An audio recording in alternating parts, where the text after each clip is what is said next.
অনেক দিন পর আবার আজকে মাটন করেছিলাম, তাই ভাবলাম কালারটা এত ভালো এসেছে তোমাদের সাথে একটু শেয়ার করি। রেসিপি এখন শেয়ার করবার মতন অবকাশই নেই। যাই হোক, আজকের লাঞ্চটা কিন্তু খুব ভালো ছিল। আর না, সত্যি বলতে কি জানো তো, এই মাছ মাংস এখন বেশি করি, মাংসটা বেশি করছি, দুবেলা রেখে দেওয়া যাবে। তাহলে আমি সন্ধ্যের পরটা ওকে বাংলাটা নিয়ে বসতে পারবো বা কম্পিউটারটা নিয়ে বসতে পারবো। আর তার সাথে আজকে ছিল বিট বাটা, এই রসুন, কাঁচা লঙ্কা, কালো জিরে এই দিয়ে যেটা হয় আর কি। কিন্তু অদ্ভুতভাবে খেতে না পুরো লাল শাকের মতন লাগে। কার কার এটা মনে হয় যে বিট বাটা করতে যাই একরকম আর হয়ে যায় পুরো লাল শাক ভাজা? তো চলো আজকে ভালো ভালো কিছু জিনিস শেয়ার করব। Good evening, welcome back to my channel. আশা করছি সকলে খুব ভালো আছো আর আমরাও খুব ভালো আছি। বাবা ওই সাইডে গিয়ে একটু লাইটটা চালিয়ে আয়, দেখিয়ে দিই। যা পারবি ঠাকুরের ওই লাইটটা, যাও চট করে যাও। ও জ্বালিয়ে দিয়েছে। তো এখন সন্ধে, এখন বাজে বিকেল 5:30, একটু পরে সন্ধে দেবো। আয়ুষ্মান, আমি এই জাস্ট ঘুম থেকে উঠেছি কিছুক্ষণ আগে ঘুম থেকে। ও এখন পড়তে যাবে। বাবা চুলটা একটু আঁচড়ে দিই। না না আঁচড়ানো নেই, চুল আঁচড়াতে যে তোদের ইস, দেখ হাত দিয়ে আঁচড়ে নিল হয়ে গেল। দেখো এমনি মাথা ব্যথা কমেছে? কমেনি, চোখ ঝলসা।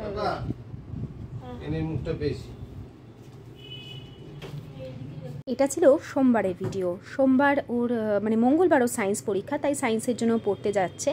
আর তারপরে হবে বাংলা। বাপ্পা দুগ্গা দুগ্গা। তো আয়ুষ্মান খাওয়া দাওয়া করে পড়তে বেরিয়ে যায়। তারপর আমি পোশাক ছেড়ে আমি ফেস ওয়াশ করি, ঠাকুর দিই। খুব সাধারণ জীবনযাত্রা দিয়েই আমার প্রথম থেকে ব্লগ আমি শুরু করেছি। কোনো দিন খুব বেশি মানে আড়ম্বর জিনিসপত্র করিনি। ছোট ছোট জিনিস আমার ভিডিওতে দেখিয়েছি, সেই ছোট ছোট জিনিসই কিন্তু ভাইরাল হয়েছে। এত মানুষের ভালোবাসা আমি পেয়েছি। খুব সামান্য সামান্য রেসিপি, কোথায় ডাল চচ্চড়ি, কোথায় মানে কেক, খুব ঘরোয়াভাবে তৈরি কেক, মানে একদমই ছোট সামান্য জিনিসপত্র দেখিয়েছি। তাতেই মানুষ আমার সাথে কানেক্ট করতে পেরেছে। না খুব দামি দামি কোনো স্টোরেজ বক্স কেনা, না দামি দামি অ্যাক্সেসরিজ কেনা। আমি কোনোদিন সেটা করিনি বা করতে পারিনিও বলতে পারো, বা ইচ্ছে হয়নি। জিনিস থাকতেও জিনিস কিনে মানে শো করাটাকে আমার অপচয় বলে মনে হয়। তবে হ্যাঁ, নিজের শখ শৌখিনতাকে যতটা সম্ভব নিজের পয়সা বাঁচিয়ে বাঁচিয়ে পূরণ করি এবং সেগুলোকে তোমাদের সাথে শেয়ার করেছি। যেমন আমার বাসনপত্র কেনার খুব শখ, সেগুলো আমি পূরণ করেছি, তোমাদের দেখিয়েছি। তাই একটাই কথা বলবো, নিজেদের সাধারণ জীবনযাত্রা বা ছোট ছোট জীবন মানে বিষয়কে কিন্তু আমরা ইগনোর করব না। এই বিষয়গুলোই কিন্তু আমাদের মানুষের মানে বেশিরভাগ মানুষের খুব মনের কাছের। খুব বেশি দিন এক একজন আমাকে বলেছে ডেলি ব্লগার মানুষ কত দেখবে, কিন্তু ডেলি ব্লগ মানুষ দেখে, বেশিরভাগই ডেলি ব্লগ মানুষ দেখে যারা একটু সুস্থ চিন্তা করতে চায় বা সুস্থ জীবনযাপন করতে চায়। কারণ আমার মনে হয় না কন্ট্রোভার্সি বা কোনো বিষয় নিয়ে সমালোচনা মানুষের খুব বেশি দিন ভালো লাগে, এতে না মনে অশান্তি সৃষ্টি হয়। তাই যারা নতুন ডেলি ব্লগার আসছো, আমি বলবো নিজের কাজটাকে ভালোবেসে করে যাও, কারণ এটা তোমার ভালোবাসার কাজ, অন্য কিছু নয়। সেখান থেকে সফলতা একদিন আসতে বাধ্য। আর আমি যেহেতু এখন বেশ কিছুদিন ধরে চেষ্টা করছি আমার যারা সাবস্ক্রাইবার তাদের সাথে কন্ট্যাক্ট করবার। হ্যাঁ, আয়ুষ্মানের এক্সামের পর অবশ্যই আমি সবাইকে ফোন করব। অনেকেই আমার সাথে ফোনে কথা বলেছে, তারা বলেছে আমার কোন ছোট ছোট জিনিসগুলো তাদের ভালো লেগেছে। সেই জন্যই আরও আমি তোমাদের সঙ্গে এই কথাটা আজকে বা এই বিষয়টা শেয়ার করলাম, যে ছোট থেকে ছোট বিষয় শেয়ার করেই আজকে আমি ভাইরাল হয়েছি। এবং মানুষ আমাকে যখন ফোন করছে তারা বলছে তোমার যে এই ভালো চাদরের নিচে আর একটা চাদর পেতে রাখা, মানে রাতে যে চাদরটা আমি পেতে শুই সেটা দেখানো, ডাল চচ্চড়ি দেখানো, কেকের রেসিপি, শুক্তো দেখানো নিজের মতন করে, এমনকি নিজের মতন করে যে আমি চিকেনের যে রেসিপিগুলো শেয়ার করি সেগুলোই তাদের কাছে আকর্ষণীয়। আমার কথাবার্তা আকর্ষণীয়, আমার জীবনযাত্রা, আমার পূজা প্রণালী, কিছুই না, নিজের মতন করে পুজো করি, সেগুলোই তাদের কাছে ভালো লাগা। তো এইগুলোই আমার কাছে খুব বড় পাওনা। যে হ্যাঁ, আমার পক্ষে তো অধিক খরচ করে ভিডিও ক্রিয়েট করা বা নতুন নতুন জায়গায় গিয়ে খরচ করে ভিডিও তৈরি করা সম্ভব নয়। আমরা একটা মধ্যবিত্ত পরিবার, সেখানে সব কিছু বুঝে আমাদের চলতে হয়, সন্তানকে যাতে ভবিষ্যতের জন্য ভালো শিক্ষার ব্যবস্থার জন্য আমরা রাখতে পারি। তাই অধিক খরচ আমরা কখনো চাইলেই করতে পারি না। যাই হোক, সন্ধ্যা দেওয়া হয়ে গেছে। যেরকম মন্ত্রপাঠ করে আমি সন্ধ্যা দিই সেটা আর শেয়ার করলাম না।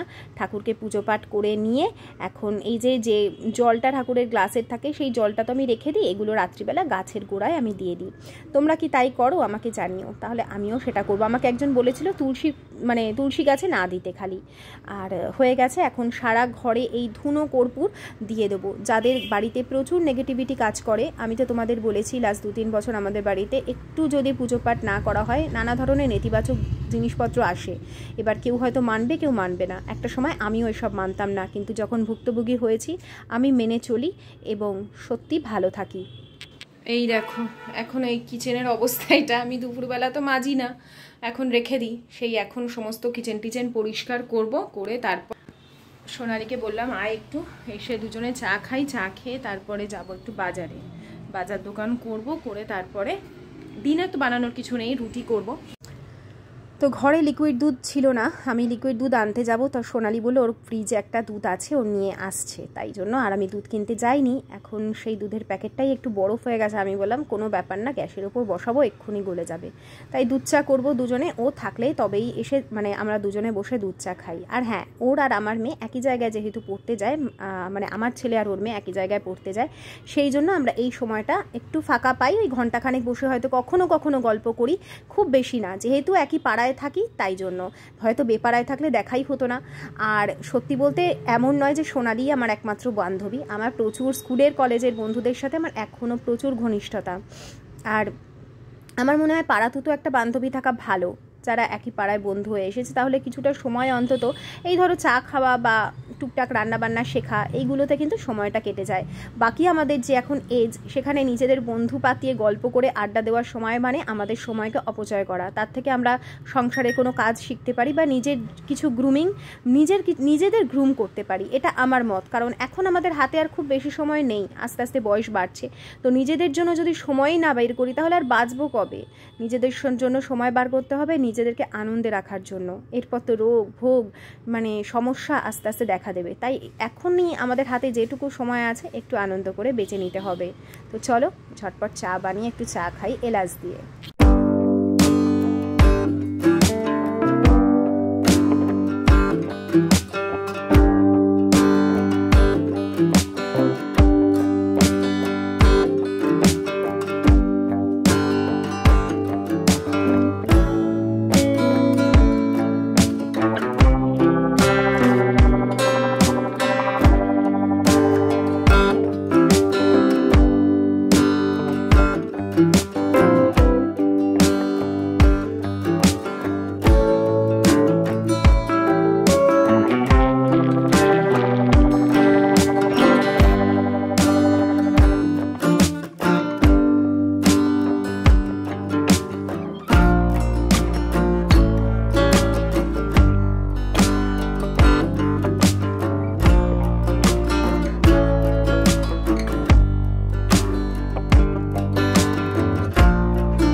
কে যেন কমেন্ট করেছিলে, পায়েল তোমার সেই চায়ের কালারটাকে খুব মিস করি। নাও দেখিয়ে দিলাম তোমার জন্য। কালারটাকে এবার মিস করা বন্ধ হবে তো, কারণ গুঁড়ো দুধের চা এখন কিছুদিন কম খাচ্ছি, কারণ দুধ চাটা খাচ্ছি না। ওই যেদিন বললাম যে সোনালী আসে একটু করে করি, না হলে লিকার চা দিয়েই চালিয়ে নিই, না হলে বিকেলবেলা এখন আর চা সেরমভাবে খাই না, খুব সামান্য পরিমাণেই করি। এই ছোটো কাপের 1 কাপও আমরা চা খাই না, তাহলে আর গ্যাস অম্বলের জায়গা কোথায়? তার সাথে হয়তো শুকনো মুড়ি বা শুকনো খই খেয়ে নিই। জানি না এটা কতদূর হেল্প করবে, তবে ওই মনে হয় যে না ঠিক আছে, তবু তো একটুখানি শুকনো জিনিসটা অ্যাবজর্ব করে নেবে, দুধের ক্ষতিকারক জিনিসটা।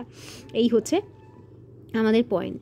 আর আমাকে কে যেন বললে, কোনো এক দিদি আমাকে বললো, পায়েল তুমি কি নতুন ইন্ডাকশান নিয়েছো? হ্যাঁ নতুন নিয়েছি। আগেরটা যেটা সিলিন্ডার ফাঁকা হয়ে যাওয়ার পর আশিস নিয়েছিল, ওটা আমাদের কোম্পানির ছিল, তো ওটা তো ফেরত দিতেই হতো। ভেবেছিলাম দেবো না, না দিলেও চলে, কিন্তু না, দিতেই হলো। আর একটা আমার খাটের ভেতরে ছিল ফিলিপসের, আজ 10 বছর ভেতরে ছিল, পুরো নতুন, সেটা খারাপ হয়ে গেছে। কখনো থাকে 10 বছর ধরে একটা ইলেকট্রনিকের জিনিস, তাই সারাতে দিয়েছে, হয়তো ওটা কোম্পানিকে দিয়ে দেবে বা কিছু। যাই হোক, এখন এই যে দুজনে বসে গল্প করব আর জুতো কিনতে যাব, কারণ আমি যে চটিটা বা স্যান্ডেলটা পরে আর কি বাইরে বেরোই ওটার অবস্থা খুবই খারাপ। মেন কিনতে যে গেছিল সোনালি, আমি ভাবলাম লাগে হাত আমিও একটা জুতো নিয়েই নিই।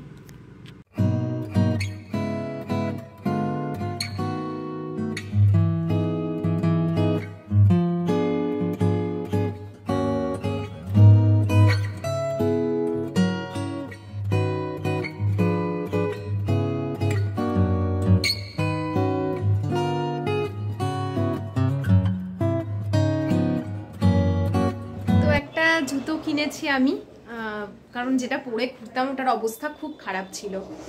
আর এই আজ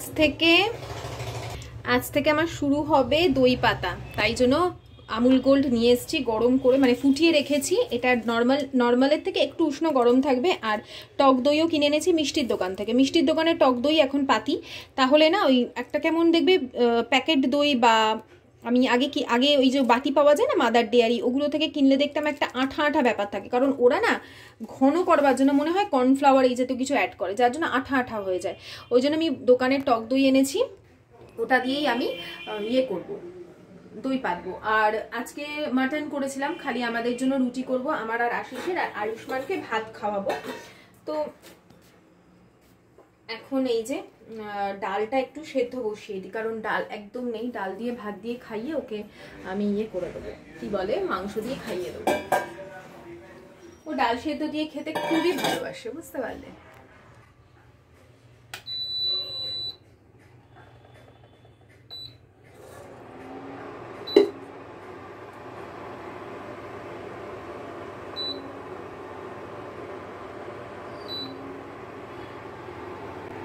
আর এই যে যত বাসনপত্র ধুয়ে রেখে গেছিলাম সেগুলো আবার জায়গা মতন সেট করে দিচ্ছি, কারণ ডিনার করব তখন আবার বাসন বেরোবে, সেগুলো মেজে আবার মানে গামলায় আমাকে ফাঁকা করে রাখতে হয়, কারণ বেসিনে খুব একটা বাসনপত্র আমি জমিয়ে রাখি না। বেসিন যত জমা থাকবে আমার তত টেনশন বাড়ে।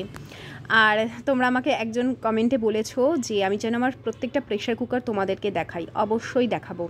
খুব কাজের জিনিস, আর সত্যি বলতে যারা এই ধরনের জিনিসে নিজের পয়সা জমি একটু একটু করে ইনভেস্ট করতে চাও তাদের জন্য একটা এরকম ধরনের ভিডিও থাকা খুবই ভালো। আর আসার আগে না কয়েকটা বোতল কিনে এনেছি, ওই থামস আপের বোতলগুলোই রয়ে গেছে। এরকম বোতল একসময় আমি অনেক কিনেছিলাম, নষ্ট হয়ে গেছে, নাহলে আয়ুষ্মান হারিয়ে এসেছে। তাই জন্য লোককে সবসময় থামস আপের বোতলগুলোতে না, হয়তো ওগুলো বেশি দিন ইউজ করি না, 2 দিন 3 দিন ইউজ করে আমি ফেলে দিই, কিন্তু তবুও খুব বাজে লাগে দেখতে। তাই ভাবলাম যে এরকম 2-3টে বোতল কিনে নিই। আর অনেকেই বলবে পায়েল প্লাস্টিকের বোতল ব্যবহার করো না, কিন্তু আমার ঘরে করতেই হবে, কারণ বাচ্চা তো হাত থেকে ফেলে দিলেই সমস্যা।